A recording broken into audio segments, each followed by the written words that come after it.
Welcome to this podcast, a safe space to help you let go what is no longer serving you and let's go into action. I am Liliana, your host, and I am a Thanatologist, that is Death, Loss, and Bereavement Studies, and a bioenergy healer practitioner. I help women to heal silent losses that they have not recognized as such, and to emotionally and energetically align them with their higher call, with their vision. In this podcast, I will be interviewing women coaches, holistic practitioners, entrepreneurs, women of wisdom that can share with us valuable insights and personal experiences to inspire you and support you into becoming the woman that you are meant to be. Please subscribe to this channel so you can join me in the next episode, and let's move to the conversation. Hi everyone, today with us we have Gaby Gutierrez. Gaby, how are you? Hey, Liliana, very nice to be here today with you and with your audience. Thank you for having me. Always a pleasure to see you. Let me tell you that Gaby is a personal friend of mine. We've known each other for a lot of years, and that's why I know that she is a woman with a higher purpose that took action and went into her coaching practice. So, Gaby, do you mind telling us what is your coaching practice? For the past 10 years, going into 11 now, I've been doing some way of energy healing called the Emotion Code that is supported by the body code and the belief code. This is all created or put together by Dr. Nelson, Dr. Bradley Nelson. And yeah, it's been a great ride, as I said, in the past 10 years, helping people from different ages, different avenues, different backgrounds, and yeah, many women, most of them, and yeah, as I said, men, women, children, and it's been really a nice ride. Well, I can personally attest that your practice really helps because over these years, whenever I have a glitch in my life, I'm like, Gaby, can you help me figure out how to get out of this one? But for the people that don't know these techniques, can you tell us a little bit of what are they consisting of? As I said, it's energy healing. So it's let's put it that way. For people who don't know anything about energy healing, if you have ever heard about Reiki, it's that source of well-being that one, in this case, a practitioner, me, connects to. And so I can, let's say, follow the person I'm working with in removing or releasing blockages that, as I said before, could be emotional or could be actually that energy can be stuck in our body and sometimes can be causing like chronic pains or I cannot sleep very well, this type of physical things. And also these energy healing I do can be used to eliminate limiting beliefs. And because again, all of it, a pain or a belief or an emotion, it's energy, depending on how you want to perceive it. It's energy, how we feel it, how we process it, how we live it. And so, yeah, this is basically what I do. Depending on what the client needs at that moment, we can address the blockage and remove it.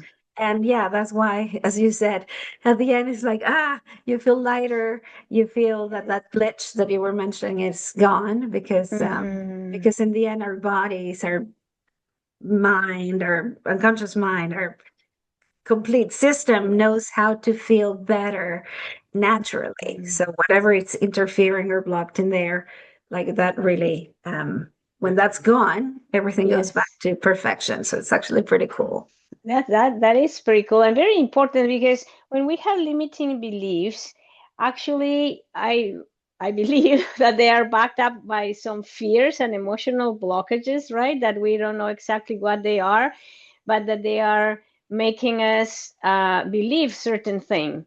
And I like to see feelings as it's an introduction to the world. That I believe that the world does not respond to what we say, but what we feel, and that our feelings walk in the room way before we do, right?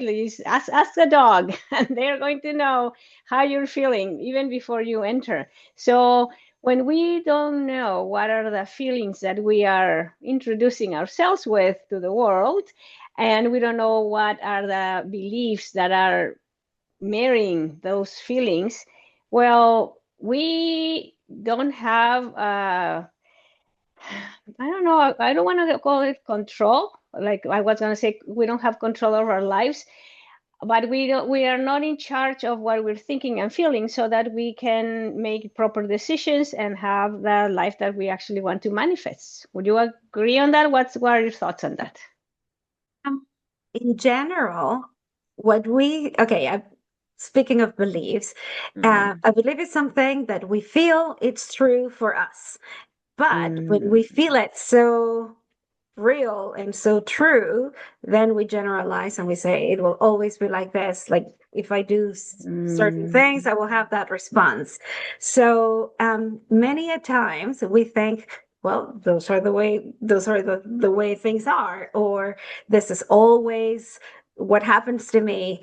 Like imagine the classical saying that I'm sure everybody, like listeners, and you have always heard, like, I never win anything when I play the lottery. mm, Or every time I stand in front of people, I get nervous. Or, all this, it could be silly, like the lottery. It could be important as like standing in front of people.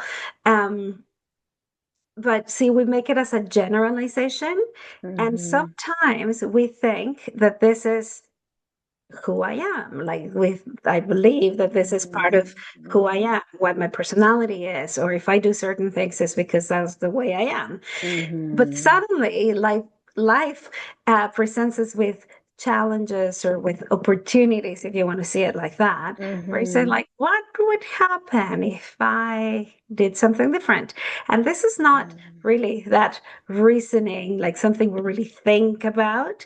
It's sometimes that we have been, let's say, um, falling against the wall over and over and over. And then it's like mhm, life is telling you, hey, how about if you did something different? It's not that you magically think, oh, I want to do it. So this is when, um, after trying so many times to deal with something, or let's say a certain situation that repeats over and over, mhm, I don't know, meeting the wrong guy, and then the next guy you deal, it's pretty much the same pattern as before. Well, this is because we mhm, believe certain things that are taking me, or the job, like I'm looking for a specific kind of mhm, job. But when you realize that you can do things in a different way, suddenly you can give mhm. yourself opportunities to meet other kind of partner in your life, or other kind of job situation that can definitely make you feel better, like Yes. making you be more true to who you really are, not what Mhm. you've believed, like To that be. let's say that box where you've believed it's a Yes. part of you, because many of Yeah. those things are made by traditions, or by your family Mhm. upbringing, by the society where you live. But sometimes many of those things that are truly fine with us and sit well with us, well, welcome, awesome. But there are certain things that don't resonate completely with us, and try to make us feel Mhm. a little trapped, or a little like something is not 100% me. And Yes. this is when that little flag steps up and says, like, oh, what if I could change that, right? Yeah, and you know what? You talk about the flag and about patterns, and I think patterns are flags. They're really telling us there's something here that has to be fixed. And so it's a very profound work if we that want to evolve start looking at the patterns in our life, which are the results of something we do repetitively, right? So we have to get a bit of consciousness of why those patterns are happening, and sometimes they're transgenerational and we don't even realize that my mom was doing the same and my grandma was doing the same, and here I am, loyalty to my lineage, doing the same, right? So bringing a bit of consciousness is the key for getting better in any way. And so, can you please give us a piece of advice for our listeners and for myself on, yeah, well, advice that you give your own clients about how to be aware of these limiting beliefs or blockages? What can you tell us? I would say the most important thing is to take a moment to really feel what we're Mm, passing through. Sometimes we can be like super angry or react about a certain situation. But then after all that rah, like really center yourself and feel like why did I react that way? Or what really makes me feel uncomfortable? Was mm, it really what he told me or what she told me that made me react? But deep inside, like, what am I really feeling? So mm, I think mhm, when we really make a list of our feelings, then is when we mhm, can say, it's like making a conscious, how can I say, balance of mhm. where we're at, because feelings are amazing. I mean, I'm not saying that there are bad feelings. Of course, there are Yeah. some feelings that are uncomfortable. But if we didn't have that, I call it thermometer of where we're at. Uh, Mhm, it's so what it is, just telling us if I reacted so mad or angrily about certain things, mhm. like why really? Probably, as I said, it was not what he or she said, but probably it's because that day I was worried about my daughter who wasn't feeling great, and then I just reacted this way. Or maybe Yes. the real important thing that is making me do or not do certain things is because I'm afraid. It's not that Mm. the opportunity is not good or it's not because it's not the right time. It's like, okay, really, really, maybe, um, yeah, maybe I'm afraid of making that Mhm. next step. So that would be my Yes. most important suggestion is to Yes. really kind of make a deep, uh, conscious balance of where you're Mhm. at in your feelings. And then, Yes. Yeah. um, now that you know where you really are, well, then is when you can actually seek for the right person who can help. Sometimes it could be Mhm. self work, and that's totally fine. Sometimes it could be a book, but sometimes it could be, um, uh, you know, Mhm. we call it Yes. therapist, but it could be just a person who accompanies you in that journey of how you can make yourself Mhm. feel in a more convenient way for you. That's very interesting also that you said, because how we react sometimes it doesn't have to do with what happened really, right? Like you said, it's maybe I was in that mood for another reason, but sometimes it's also because it's triggering of memory of something that happened maybe even in our childhood. Like, okay, you say something that made me feel less Mhm. worthy or whatever. And yes, I'm angry of what you told me, but what if in my past somebody felt me and made me feel less worthy, and it's triggering that memory, and I'm bringing it with me with all these other past memories when I felt unworthy. And so now the little thing that you told me triggered a tsunami of feelings, and you're saying it was minor and unimportant, but I made a big deal out of it because of my memory. So it's super Yeah, important to be aware. exactly. And probably you didn't even do all that conscious, Oh, oh, that yeah. reminded me of such and such when I was little. But Oh. when you do that deep breath and connect with yourself and say, like, okay, really, how is this really making me feel? Mm-hmm. Then you may or may not remember that event when you were little. Or as I said before, I mean, as you said before, that worthlessness or unworthiness, or Mm-hmm. those moments of discomfort is what Mm-hmm. actually makes you feel like, like Yeah. you, this is something I love about Brené Brown. If you guys have ever heard about Brené, the moment where she says, when you're vulnerable is like when you can really deeply be vulnerable with yourself. Because another thing is like sometimes Mm-hmm. we don't want to see what's in there. But when you Yeah. open the door and you can really see it, is when you learn the most and when you are Mm-hmm. ready to heal in whichever way Mm-hmm. you choose. But it's like Definitely. you cannot just put a little band-aid on top of the wound when Mm-hmm. when it is a deep wound. You really need to realize that it's there. That's all. You don't need Yes. to relieve it. You don't need to go by and do it again. Just recognize it's there. And this is part of the if you want to call it therapy, I do. Mm-hmm. It's just really acknowledge that certain event from the past or certain feeling from the past, it's still there. Mm-hmm. And it's just like a pebble Mm-hmm. in your shoe that you just need to shake off, and that's it. You don't need to Mm-hmm.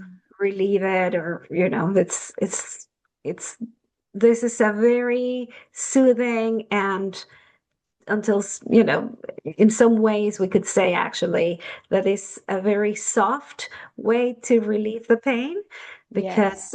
again, it's just like recognizing, acknowledging that that feeling or that situation that I lived many years ago is Mm-hmm. still bothering me and it's Mm-hmm. making me react in a certain way. So through the energy healing work I do, we remove that experience, we remove that feeling, and Mm-hmm. then it's just like whenever you feel that situation, or whenever you face that situation one more time, it's like, oh, I didn't react that way. Oh, like now I Yes. saw it in a different, or I approached it Mm-hmm. in a completely different way that I Different. was kind of mechanically doing because I didn't realize it was Yeah. triggering me that Yeah. event from the Very past that now interesting. is gone. Yeah. Yeah, very interesting.